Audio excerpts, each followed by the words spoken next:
Chapter 2, 1928 to 1934, Major Steps Forward. With UCLA's entrance into the Pacific Coast Conference in 1928, the university was compelled to assemble a band comparable in size and quality to other Pacific Coast Conference schools.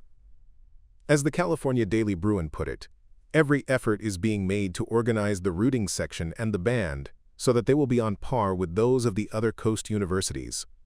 As a further incentive to join the band, the university approved 1.5 units of BA credit to all members, regardless of their current ROTC enrollment status, beginning in February 1928.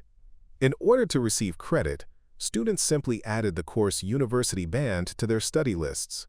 Following the passage of university credit for band participation, the band became the primary ensemble on campus, used to serve all purposes when a band is needed. The ROTC Band, which had previously performed with the pep band at campus events, now primarily performed at military events.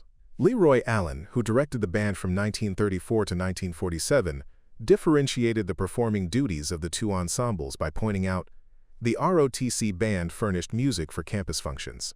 The Cub Band was organized to serve the extra military needs of the student body. For instance, the ROTC Band performed at events such as drill formations, athletic contests, and university meetings, while the Pep Band performed at less formal campus events such as student rallies.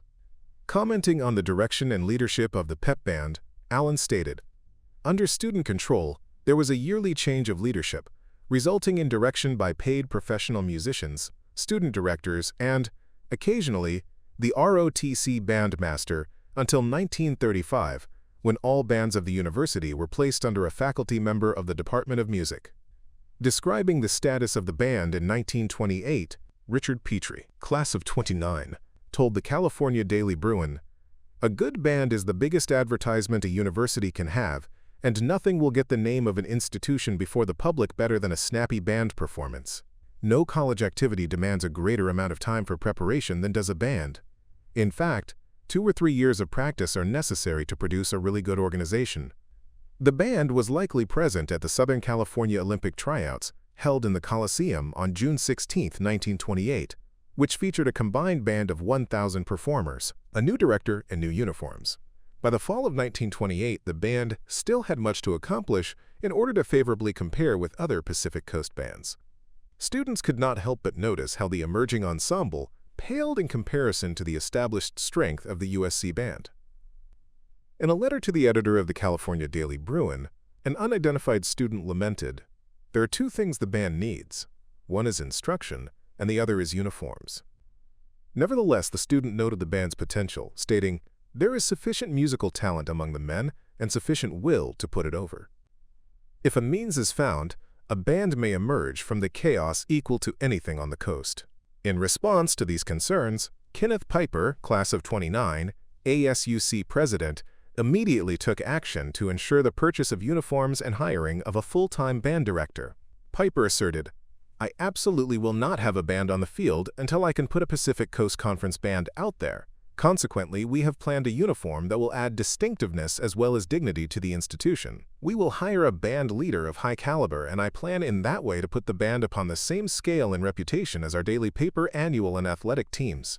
Piper's effusive support led to over 150 students appearing at the Armory to audition in October 1928, even though there were only 50 vacancies and 25 spots for alternates. The ASUC Council appropriated $3,000 for a uniform styled after West Point cadets, which John Vaughn, class of '31, demonstrated at the Arizona rally on September 28, 1928. California Daily Bruin then published a photograph on October 1st, showing Vaughn modeling the new uniform. The caption described the uniform in more detail. "The cap is of military style and is white, with a gold band and patent leather visor. The waistcoat is made of flannel, being blue, with gold braid and buttons. The trousers, also flannel, are white and very high-waisted. Over the waistcoat is the cape, which is blue on one side and gold on the other, so that it may be worn on either side or reversed for stunts on the field." Band members wore black shoes to complete the uniform. To offset costs, the university directed the proceeds from the Frosh Soft Brawl towards the purchase of the uniforms. Additionally, the Association for Women Students, AWS, pledged its support by selling bags of homemade candy, many of which contained prizes, and donating proceeds to the band. Groups that participated in the sale included social sororities, fraternities, and the YWCA. Observing that band members were thrilled to receive the uniforms, the California Daily Bruin wrote, "Enthusiasm is running exceedingly high among members of the Bruin band this week." The band purchased its uniforms from C.L. Johnson of Desmond's department store in downtown Los Angeles, who praised their aesthetic, stating, "We have made uniforms for some of the leading universities and colleges in the West, but I have never seen anything that could surpass those that you have chosen for your official band. They are undoubtedly the finest I have ever laid eyes on." H. Monty Harrington, in his California Daily Bruin column The Lantern, wittily praised the uniforms, believing that they signaled the start of a new era for the band. "Several years ago, we had a band composed of a dented tuba and a piccolo. It was no wonder that men wouldn't turn out to join the band. But that's over with. No university band on the coast will be more fittingly arrayed than ours. We have been howling about a decently dressed band for 10 years, and now we have the uniforms. Now we want 50 men." Meanwhile, EKC proudly wrote to the paper declaring, "The improvement in the university band this year is of great significance. It is one of the many outward signs that the University of California at Los Angeles has begun to arrive." On October 4th, the band announced it had hired Benjamin Laetsky as director and Captain Ayers as drillmaster. Laetsky, a former member of John Philip Sousa's band, had over 20 years of experience directing ensembles such as college bands, firemen, and shrine policemen. Kenneth Piper, president of the Associated Students, stated, "The consensus of opinion among the men of the band seems to be that they are extremely privileged to be allowed the tutelage of Mr. Laetsky, to whom they have taken a great liking." Likewise, Ayers had previously worked with the USC Band and Legion Band, which won first place at the National Air Races and Pacific Southwest Exposition in 1928. Frenchie Woodruff had the task of arranging music for the ensemble. The band scheduled weekly rehearsal on Mondays, Wednesdays, and Fridays from 3 to 5 in the Armory. The California Daily Bruin described Laetsky's demeanor and the overall atmosphere at the band's first rehearsals. Undaunted by the noise at rehearsal, Benjamin Laetsky, director of the band, presides over the distribution of the music. But all this veritable bedlam has the potentialities of an effective varsity band, for with one gesture from Mr. Laetsky, all the discord is concerted into the strains for the university's fight songs and rousers, as well as the better-known marching songs. No temperamental tearing of hair and gnashing of teeth accompanies these rehearsals. With curt phrases, the director doles out advice to the men, ranging all the way from the proper conduct of bandsmen in public to the technicalities of march music. While the band proper rehearses in the Armory, out on the military field, several aspiring drum majors receive instruction in the intricacies of wielding the silver baton. As is characteristic of new organizations, informality attends these rehearsals. Members straggle in one by one for a full hour after the practice has officially begun. The arrival of a new bass drum receives such a tremendous ovation that the practice has to be halted for a time. The band unveiled its uniforms to the student body at the Pomona Rally on October 22, 1928. At the Pomona game, the band played March Triumphant and Fighting Bruin Bear while marching in perfect rhythm from the east side of the field to the center. Recalling the band's highly anticipated performance at the Pomona football game, Southern Campus poignantly described the event. As they marched out through the tunnel at the west end of the Coliseum that memorable Saturday, the marching musicians made an effective picture in their trim uniforms of blue and gold. In perfect step, they marched the length of the field in orderly lines, with the shouts of the rooting sections barely heard above the sound of their playing. They returned to the middle of the field, executed a series of intricate maneuvers, and drew up before the stands. Southern Campus expanded on the greater significance of the band's new uniforms. In many ways, the uniforms symbolized the progress the band had made in becoming an organized ensemble. "The band was at last a reality," wrote Southern Campus.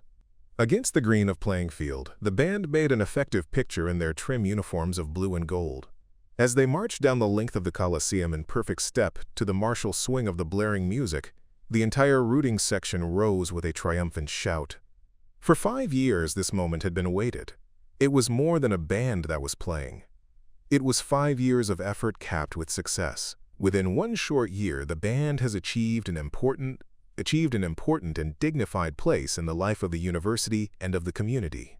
First marching band director, Benjamin Laetsky. Benjamin Laetsky was born on November 16, 1884 in St. Louis, Missouri, to Russian parents who had emigrated from Kiev just 2 years before. He became an accomplished violinist and began his career as a musician performing in theaters in the St. Louis area before moving to Southern California just before World War I. He continued his career as a violinist in theater orchestras, including the one at the Superba Theater on South Broadway in downtown Los Angeles. He was featured as a violin soloist with the John Philip Sousa Band as they toured the United States. By 1916, he was also a well-known orchestra leader, and his ensemble was selected to perform at the opening of the cavernous Dome Dance Pavilion in Venice Beach on July 4th of that year. Throughout the 1920s, Ben Laetsky's orchestra was a summer fixture at the Crescent Avenue Pavilion on Catalina Island. In 1928, his parents, who were visiting during one of Laetsky's performances on Catalina Island, were surprised to see some friends of theirs from Russia, the Levies, whom they had not seen in almost 40 years. While the two families were getting to know each other again, Benjamin Laetsky was introduced to the Levies' daughter, Isabella, who was Benjamin's dance partner later that evening, after Ben turned the baton over to another musician in the ensemble, and then his wife a few months later. While Benjamin served as director of the UCLA marching band, the Laetsky family had a son, Marvin, who was living in Hollywood as of 2011, and they moved from Beaudry Avenue in downtown LA to 140 South Almond Drive in Beverly Hills, which placed him between his teaching position at UCLA and his professional work in downtown Los Angeles. During his time as director of the UCLA marching band, Laetsky maintained his career as a violinist and orchestra leader. After 2 years at UCLA, he left to focus on his growing opportunities to work as an orchestra contractor and manager for theaters, such as the opulent Orpheum Theater, and for numerous radio shows, including those for Jimmy Durante, Cliff Arquette, Kenny Baker, and Gary Moore. In the mid-1930s, after suffering numerous misspellings of his last name for years, he officially changed it to Lasky. Lasky's career as an orchestra contractor and conductor continued through the 1940s, and he would often be asked to assemble ensembles for events at the Shrine Auditorium, the Greek Theater, and for the Ice Capades. Lasky arranged for comedian Red Skelton to appear at one of the Shrine Auditorium shows, which Skelton did as a favor to Lasky for helping him become a member of the Masons. Lasky was very active in that organization and reached the 33rd degree, the highest possible level, when Beverly Hills band director George Wright was drafted into the Army at the beginning of World War II. Lasky filled in for him for a few years at the same time that his son Marvin attended that school. Lasky was used to working with the finest professional musicians in Los Angeles, so at times, the high school students' shenanigans wore on his nerves. One day he told the band members to sit down and be quiet, because they were going to take the full hour class and intently listen to one of their classmates named Andre play the piano for them. Andre was Andre Previn, whose international career as a composer, conductor, and pianist continued until his death in 2019 at the age of 89. Benjamin Lasky died in Los Angeles in 1955 at the age of 70. The band greets John Philip Sousa. The band's welcoming of John Philip Sousa in downtown Los Angeles was widely publicized and a source of great pride for the newly formed band, as well as for Laetsky, who was reunited with his former bandleader. This turned out to be Sousa's final visit to Los Angeles before his death in 1932. A culmination of the university band's early success and revitalization occurred on November 8, 1928. The band met on campus at the Armory for uniforms, leaving the campus in buses at 10 a.m. At 11:30 a.m., the entire university band welcomed renowned conductor John Philip Sousa, the world's greatest march king. In one of the many extraordinary occasions in the band's storied history, Lieutenant Commander Sousa conducted the band in a performance of The Stars and Stripes Forever. As Sousa left for the Biltmore Hotel, the university band, fully clad in its new uniforms, marched down the street behind Sousa's car, playing Men of Valor, Crosley March, and Typhoon March. Following the parade, band members dined at the Biltmore Hotel and received tickets to Sousa's upcoming concerts at the Philharmonic Auditorium. The California Daily Bruin column The Lantern ran a headline that read, "What Will Sousa Say?" The column stated, Our Bruin band gets quite a coup today when Sousa steps from the train and leads them in his best-known march, The Stars and Stripes Forever.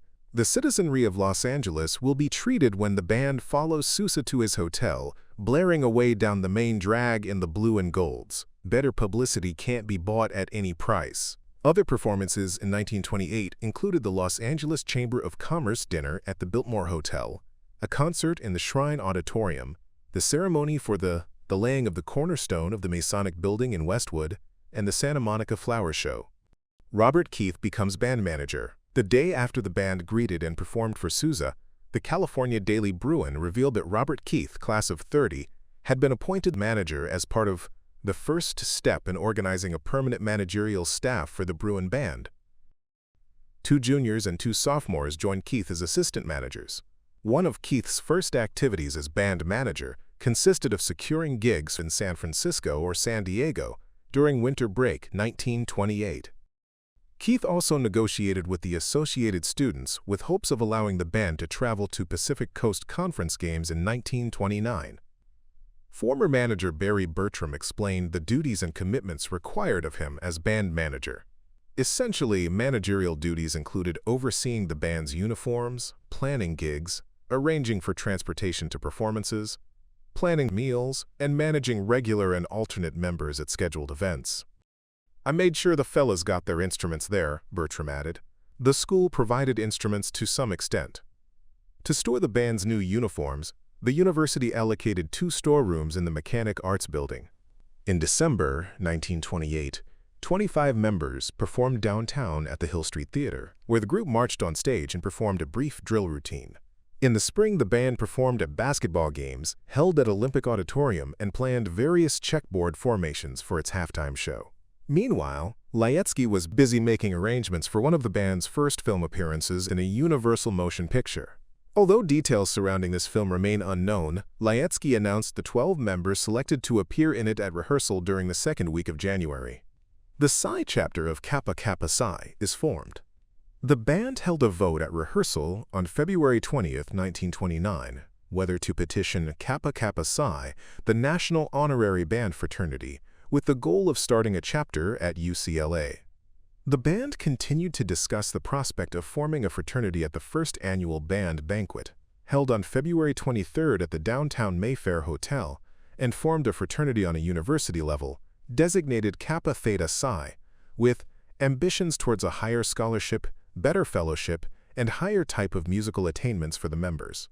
The members then petitioned Kappa Kappa Psi, the national organization. On May 7, 1929, the California Daily Bruin published an unofficial confirmation that the band's Kappa Theta Psi campus fraternity would become the Psi chapter of Kappa Kappa Psi. The California Daily Bruin credited Robert Keith, class of '30, manager, for the success of the Kappa Kappa Psi petition. Nearly half of the band members were initiated into the fraternity on May 4, 1929 at the Elks Club, electing Richard Petrie, class of '29, as president, and Franklin Stokes, class of '30, as vice president. Lacking its own fraternity house, the fraternity held its meetings at the Theta Delta Chi Fraternity House in Westwood. The band inducted Herbert Clark, renowned cornetist and former member of Sousa's band, as an honorary member of Kappa Kappa Psi in November 1929 at the Breakers Hotel in Long Beach. On May 31, 1929, a day known as Moving Day, the Southern Branch began transitioning to its new campus in Westwood. Classes dismissed early at 1 in the afternoon, as the Bruin Band led the caravan from Hollywood to Westwood, where the ROTC Band performed in front of Royce Hall. In the fall of 1929, Laetsky returned to direct the Bruin Band after a short absence, during which he worked on recordings for Vitaphone films, as Fred Kienzl, class of '30, served as manager. Rehearsals were held on Wednesdays and Fridays at 5 in the afternoon and Saturday mornings before games at 10 in the morning. At the band's first appearance of the season, which was at the USC game, the California Daily Bruin noted, "The Bruin Band made an impressive appearance with the flashy blue and gold capes." Inasmuch as no performance was given by the Trojan Band, the Bruin entertainers occupied the full limelight in the parade unit of the program. An editorial in the California Daily Bruin stated of the new campus, "It has a band which cannot be beaten." In one of its first off-campus engagements since moving to Westwood, the band performed at the Beverly Hills Society Circus, held at the intersection of Wilshire and Santa Monica Boulevards in October 1929. The band, chosen from among all the college bands in the Southwest, performed at the opening ceremonies and for a national broadcast of the event, along with the women's chorus. The circus featured numerous celebrities present, including Sam Hardy as ringmaster and Fred Niblo as master of ceremonies, along with special guests Wallace Beery, Clara Bow, Charlie Chaplin, Chester Conklin, Hoot Gibson, Moran and Mack, Lois Wilson, and the Little Rascals. After performing at the Beverly Hills Society, the band made an appearance at the Masonic Clubhouse's Halloween party. Walter T. Bogart, editor of California daily Bruin, effusively praised and congratulated the band in an October 1929 editorial, highlighting the progress the organization had made since hiring Laetsky 1 year prior. Describing the band as one of the most alive of all our activities, Bogart stated, "Of all the students' musical organizations, it is perhaps the one in the most satisfactory condition. They give programs and more programs. Their idea seems to demonstrate that their purpose in having instruments and uniforms is not to practice in them, but to give the public music. And their music doesn't seem to suffer for it." The band continued to fulfill off-campus engagements in 1929, performing at the Western Aircraft Show on November 14th. Band members were served dinner on campus at the Co-op, and then rode in buses to the intersection of Wilshire and Fairfax Avenues. The band's performance was broadcast on 4 radio stations. The band's performance at the UCLA versus St. Mary's football game on November 16th illustrates the pictorial nature of its performances during the era. The band marched in front of the St. Mary's fans, forming the letters ST and the letter M. Then it marched toward the UCLA rooters, where it spelled out the letter C, with a butterfly waving of capes. Drum major Louis Lowe and manager Fred Kienzle first introduced the idea of using these cape maneuvers to further accentuate drill sets on the field in 1929, known today to members as cape tricks. Although still performing relatively simple maneuvers, the band continued to develop its style for halftime shows. For the 1930-31 academic year, Martin Ruderman, class of '31, assumed the responsibilities of both director and manager, succeeding Benjamin Laetsky. The band grew to 60 members as Norman Hanwell, class of '31, assistant manager, and Louis Lowe, class of '33, drum major, assisted Ruderman. To highlight its formations during night games, the band began a tradition of fastening white lights to its instruments and batons. Ruderman pointed out that it was the first collegiate organization in the United States to appear with lighted instruments at a night game. The 1930-31 season also marked the first time the band's drum majors, Louis Lowe and Richard Dickerman, class of '34, twirled batons. As it had done in previous years, it continued to award letters to players based on attitude, playing ability, and attendance. Ruderman told the campus newspaper that the band hoped to travel to the Stanford game in 1931 and organized an intramural football team comprised of band members that played against the Glee Club on December 19, 1930. Although students expressed concern about the band's lack of appearances at basketball games against USC, the California Daily Bruin revealed that the band had made an agreement with the USC band to alternate performances each year. Additionally, Dean McHenry, ASUC's newly elected student body president, pledged to further improve the band. The following year, in which the band embarked on its first trip to Stanford, featured Harley Dick Dickerman, class of '34, as director, Louis Lowe, class of '33, as manager, and Bart Sorge, class of '33, as assistant manager. As manager, Lowe's duties included managing finances and planning drill, while Dickerman handled conducting duties. The band's first appearance of the year occurred at the Fox Theater in Westwood, and it rehearsed on Mondays, Wednesdays, and Fridays. 1931 marked the first time the band held sectional rehearsals, scheduling separate brass and woodwind rehearsals. The band also began storing its uniforms in the then recently dedicated Kirchhoff Hall. Meanwhile, the women's band reorganized in October 1931, seeking new members. On to Stanford. First San Francisco Bay Area trip in 1931.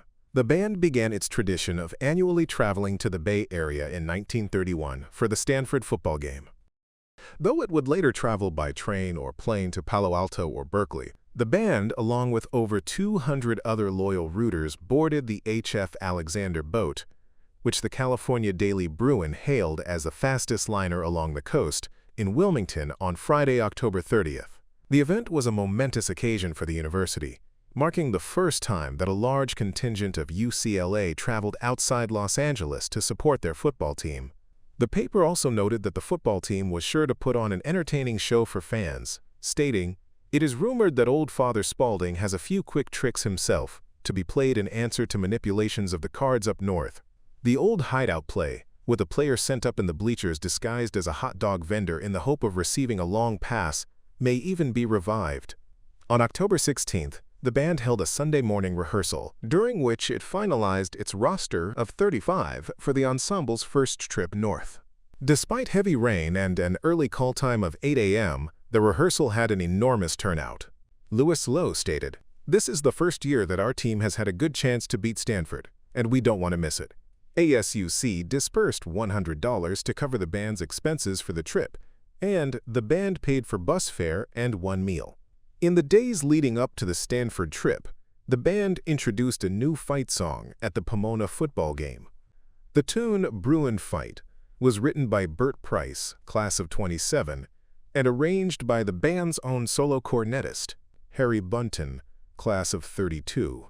Former band manager Barry Bertram, class of '35, who came to UCLA in 1931, explained that the university chartered a boat to the San Francisco Bay Area annually for the band and students.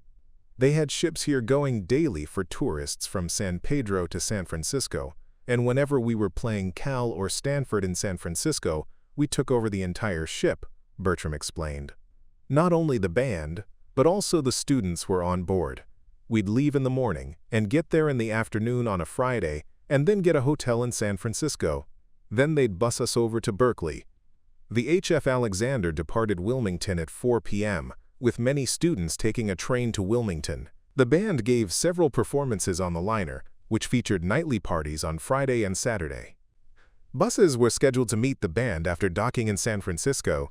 These transported the ensemble to parades held in San Francisco and at the Palo Alto campus. Detailing the route of the parade in San Francisco, the California Daily Bruin wrote, "The band will head the parade up Market Street, playing all the university airs en route to the farm."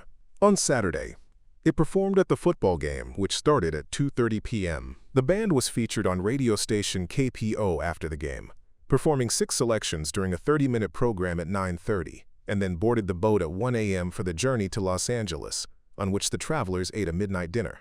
Recalling the band's seafaring trips, Bertram stated, "We were able to get the entire ship, and at that time it cost us $8 round trip. UCLA paid for the hotels and the buses, and getting our instruments there, and our uniforms."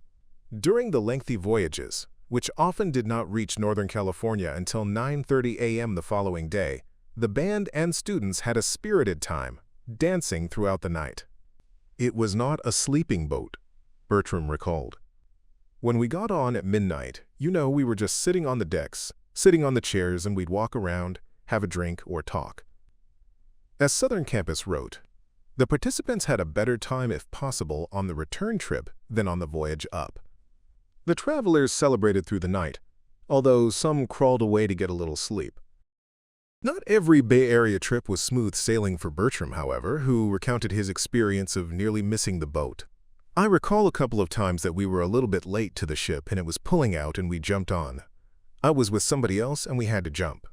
The boat was just pulling off right when we did it." As the band expanded to 60 members in 1931, members wished to continue playing their instruments outside of athletic events. As a result, the co-ed UCLA concert band was formed, which sought to achieve a high standard of musicianship by playing challenging pieces of music during the spring semester.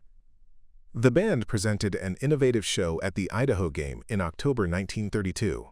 The California Daily Bruin noted, quote, "The Bruin Band proved its worth by putting up one of its most amusing shows to date." Directed by Dr. Edward M. Hiner and Louis Lowe, the band dressed as divers while 3 students in swimsuits performed various antics on the field. The band then revealed a new set of uniforms at the freshman football game against Stanford on October 15th, and on October 17th it performed at a crew rally, at which Hollywood stars Jackie Cooper and Jimmy Durante were present. The band also had a number of radio performances during the 1931-32 season, performing on stations such as KHJ, KFI, and KMTR. At the KFI broadcast, it performed Song of the Field and the NC4 March. In January 1933, the band began rehearsing for its upcoming performance at the Junior Chamber of Commerce Winter Sports Carnival at Lake Arrowhead. Participants included the UCLA ski and hockey teams, which competed against USC, Caltech, and Whittier. The band performed at all sporting events at the carnival and gave daily concerts in Lake Arrowhead, which experienced an unexpected blizzard over the weekend. The band held an informal dance open only to its officers and members at the Delta Sigma Phi House on May 12th. In the fall of 1933, the band, managed by Lawrence Everett, increased to 80 members. 40 members traveled to Palo Alto for the Stanford game, as the band again boarded the H.F. Alexander on September 29th. ASUC further defrayed the band's cost for the trip, as each band member paid $6 in out-of-pocket expenses. As the Cal band threatened to strike in October over the possibility of Berkeley canceling its trip to Los Angeles for the UCLA game, a UCLA student wrote a letter to the California Daily Bruin calling for more support for the UCLA band. When questioned as to why they do not support the band, students are quick to point out that it is really too small an organization to merit much attention. It is this very lack of interest which causes the membership in the band to decrease materially each semester. School spirit is all right when one feels that the student body is backing him, but this cannot be considered in this case. The trip to Stanford was financed for the most part by band members themselves, the ASUC assuming only a fraction of the expense. If UCLA desires a band truly representative of its increasing importance, it would behoove the student body to remedy the evident lack of interest and advantages relative to the band which is found on this campus. In the spring of 1934, UCLA and USC featured exchange assemblies to further friendly relations between the two major universities, at which the band performed. USC hosted its assembly in Royce Hall, while UCLA held a return assembly at USC on May 23rd. The band also performed at the opening of the Beverly Hills Post Office. Wearing dark suits instead of uniforms, the band arrived at the post office after dining at Anderson's Cafe, located at the intersection of Santa Monica Boulevard and Cannon Drive. In May 1934, Barry Bertram was elected manager of the band, with Clark Lewis, class of '35, serving as assistant manager for the 1934-35 year. 1932. Director Edward M. Hiner. Dr. Edward M. Hiner was born on January 26, 1871 in Paola, Kansas. Though Hiner was a practicing dentist, he picked up the cornet in his spare time and was influenced and inspired by John Philip Sousa to become a band leader.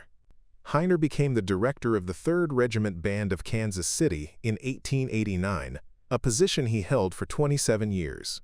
Hiner's band gained such national recognition that the group performed for President McKinley in 1898. Hiner directed the 7th Infantry Band to perform for soldiers headed overseas during World War I. The international musician of St. Louis praised Hiner as being long ranked at the very top of his profession. He is noted for the seriousness with which he takes his art, and one is always assured that the utmost of each selection will be brought out with the finesse and skill that always distinguishes a great artist. Hiner had also opened a music school in Kansas City before moving to Los Angeles in 1919, where he remained until his death in 1948. In Los Angeles, Hiner served as bandleader at the Egan School of Music, and later was in charge of the Hiner Band School, the largest private band school in the country, from 1921 until his death. Several of Hiner's students went on to perform with the Los Angeles Philharmonic Orchestra. Hiner also founded the music department at the Los Angeles Normal School, as it was known before it became the Southern Branch. John Philip Sousa was a frequent guest at the Hiner's home in Highland Park, and Hiner had developed such a close relationship with John Philip Sousa that the March King dedicated one of his pieces to Hiner's wife, Anna.